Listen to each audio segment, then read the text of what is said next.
I also want to remind the audience about what the LeBron and Kyrie relationship was before Kyrie asked for the trade or demanded the trade, and even after Kyrie demanded the trade. Before Kyrie demanded the trade, LeBron did everything he could do to empower Kyrie Irving. What did we learn this year in Cleveland without Kyrie? Oh, LeBron's the best closer in the NBA. LeBron, the buzzer beater's no problem. Fourth quarter scoring leads the league. Clutch shooting percentage leads the league. Clutch points leads the league. But he realized that's where Kyrie excels. Yes. So I will defer to him in those spots because that's where the young man, as he would put it, or the kid, somewhat patronizingly as he would put it, could realize his greatest basketball self. We know that Kyrie Irving can play great in the biggest games of the year because he got to play with LeBron, so he got to play great. He got to play in those games, the biggest games of the year. And the reason I say even after Kyrie asked for the trade, Kyrie demands a trade, that doesn't scorch the earth to LeBron. He goes to management and says, don't trade him. They then make the trade, but because of the Isaiah Thomas physical doesn't go through, LeBron goes to management again and says, we have another chance to keep him. Bring him to training camp. I will get this turned around. So would LeBron be okay with playing with Kyrie Irving? I say absolutely yes. And do I think they would both be professionals in 2018 and do their best to win games?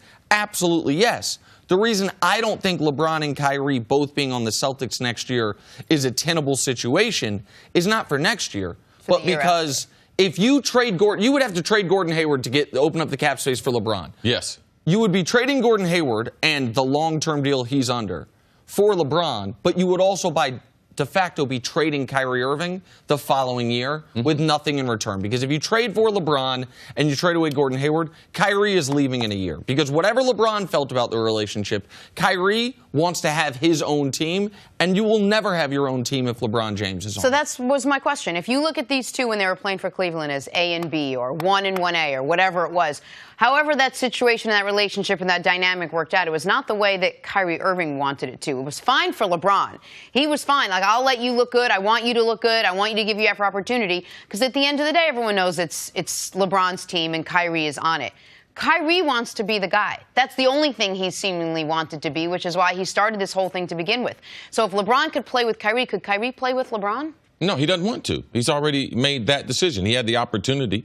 I don't think he wants to play with LeBron. Even if LeBron was a few more years advanced in age, he wouldn't want to play with an aging LeBron because he wants to get the credit. He said he wants his own team. Like, when you say you want your own team, what do you think those things mean? But would that be enough for Danny Ainge to say, oh, okay, so if you want your own team, you're a big enough superstar, you want your own team, we won't go after LeBron? Oh, no. Go ahead. No. Listen, I think that if the Celtics could execute the trade that Jonathan Jarks and the Ringer laid out, the three-way trade where Kyrie goes to the Knicks, there's draft picks and cap filler that go to Cleveland, and LeBron goes to Boston, Danny Ainge would do that. If LeBron calls up Boston or someone on Boston, because you're not really allowed to call the team yet, and says, I want to go there, I think the move they would make would be trading Kyrie because there's not enough. The salaries have to match. It'd be Kyrie or Hayward. I just explained why I think the Kyrie move is the more sensible move. And we also have to know that Boston, I think, is uncertain, absent of LeBron. Let's say LeBron goes to Los Angeles. I think they're uncertain about their future with Kyrie Irving.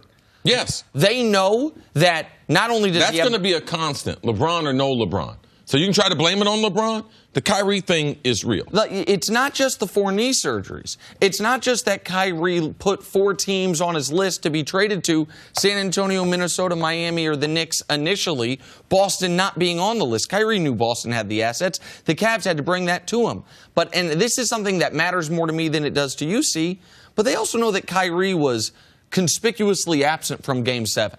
After being on the bench that whole series, all of a sudden, a home Game 7 to go to the NBA Finals, Kyrie wasn't there. They also know that when he was asked about re-signing, he didn't say, listen, of course I'm going to be here, but it doesn't make sense for me to sign long-term financially. He just said, it doesn't make sense for me to sign long-term financially right now. We'll cross that bridge when we get there. For all those reasons, if LeBron today announced, I'm staying in Cleveland, there would still be questions about Kyrie's long-term viability in Boston. How much much do you give this potential move for LeBron? I mean, do you put it up there? Because I know you think he might, in the East, if he stays in the East, it'll probably be in Philadelphia, which is what you think he might do. Would you put Boston and Philadelphia almost on the same plane in the East? It doesn't fit the model that LeBron wants. Yeah, you can vie for championships, but he also said it's about lifestyle in his family.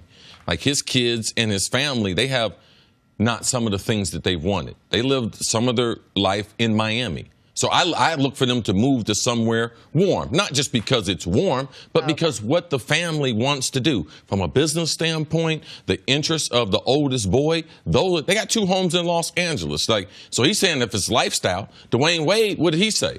It won't be just a basketball decision.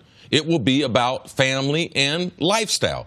And Boston does not provide that for LeBron James at this point in his career. But Boston doesn't check any of the boxes, except for they'd be the best basketball team. Yes. Like, of all the teams, the only box now the question is, does LeBron think I can win anywhere? But if the Kyrie trade happens, and you have a starting lineup of LeBron, Jaylen Brown, Jason Tatum, Gordon Hayward, Al Horford, to me, that is on par with Golden State. And what's the one thing that is right, or at least as close as you can come to Golden State. The one thing LeBron keeps talking about that's missing from his cachet is the rings. Well, that's the one thing we keep talking about. I haven't heard LeBron say anything's missing from his cachet. He obviously wants to compete for championships, but I think he's pretty convinced his legacy is intact either way. Right.